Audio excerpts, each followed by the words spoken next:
जी अस्सलाम वालेकुम। उम्मीद करता हूँ आप सब खैरियत से होंगे।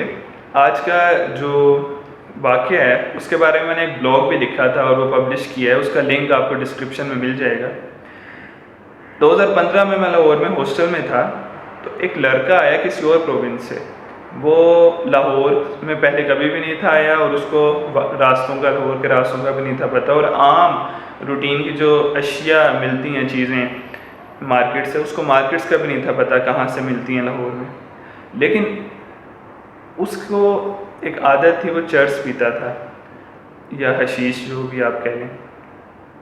अब वो आया है और पहले ही घंटे के अंदर वो रूम से निकल गया, और रूम से निकल के 1 घंटे बाद वो वापस आया और वो चर्च ले आया।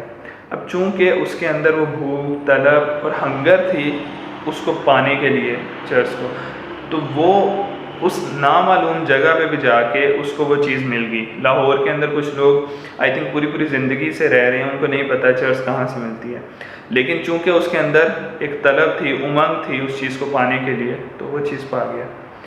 इसी तरह इस वाक़े को बयान करने का मकसद सिर्फ़ और सिर्फ इतना है कि हमारी लाइफ के अंदर अगर हम किसी चीज़ की तलब, ख्वाहिश और कोई डिज़ायर काफ़ी शिद्दत से कर लें, तो उस चीज़ को पाने की प्रोबेबिलिटी इंक्रीज़ हो जाती है।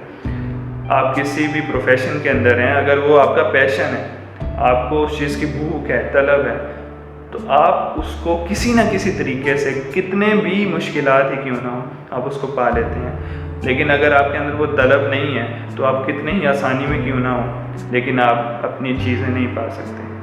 अगर वीडियो अच्छी लगे तो लिंक में मौजूद उस ब्लॉग को रीड कीजिएगा, उसके अंदर डिटेल से इसको मैंने एलेबोरेट किया। शुक्रिया।